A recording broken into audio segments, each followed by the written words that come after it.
Grosjean. La réaction des gens après mon accident était assez drôle. Ah bon? Bon, on a surtout tous eu peur les premières minutes, c'est vrai, hein, pour lui, hein, pour sa vie, clairement. Là, on s'est dit, il y a encore le live hein, que j'avais fait sur Tib F1 TV, ça doit se trouver. J'étais vraiment choqué de voir ça. Et du coup, bon après, quand il est sorti sain et sauf, qu'on a vu le replay, on a dit, ah bah c'est encore de sa faute, hein, tout simplement. Lorsqu'on lui a demandé si la perception de l'accident le dérangeait, Grosjean a répondu à JQ. Non, je m'en fiche, ça fait partie de ma carrière. Oui, les crashs, ça fait partie de ta carrière, on peut confirmer, oui.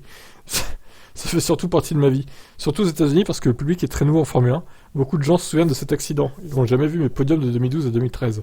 J'ai failli gagner les 3 courses en Formule 1. Ça ne s'est jamais vraiment produit pour des raisons extérieures, mais c'est assez drôle.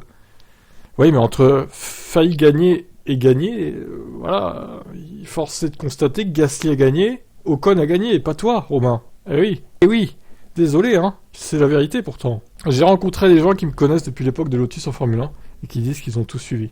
Et je regarde beaucoup de gens plus jeunes, un public plus jeune, qu'ils ont seulement vu Drive to Survive sur Netflix. Alors ils parlent de Steiner et demandent comment il est dans la vraie vie, et bien sûr l'accident. Un gros Jean qui a utilisé un phénix comme symbole de son retour à la compétition explique pourquoi. Je pense que l'accident, c'est une des choses qui, en quelque sorte, ont marqué le monde. C'était à peu près sur toutes les télés que vous pouviez allumer. C'était très impressionnant. C'est comme ça que je le vois, Phoenix.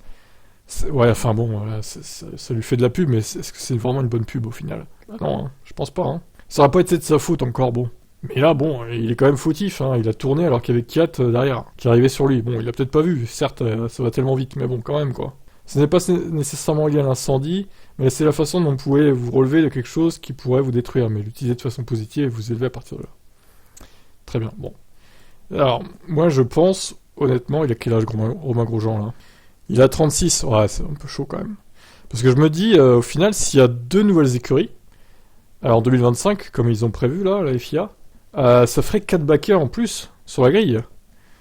Est-ce qu'il serait pas tenté de ramener les anciens pilotes là, genre Romain Grosjean par exemple, ou Vettel qui pourrait revenir aussi? Ou Raikkonen, non Raikkonen on oublie, lui il reviendra jamais, mais... Ouais, à mon avis, il y a moyen qu'on revoie, ça se trouve, Romain Grosjean peut-être même chez Andretti, hein, qui sait, en Formule 1. Hein. En tout cas, s'il y a deux écuries de plus, il y a beaucoup plus de chances qu'ils reviennent que si ça reste à 20 voitures. Par contre, si ça reste à 20 voitures, il reviendra jamais, c'est sûr. Bon, peut-être qu'on reverra le Phoenix en Formule 1. Au final, on verra, je vous laisse commenter.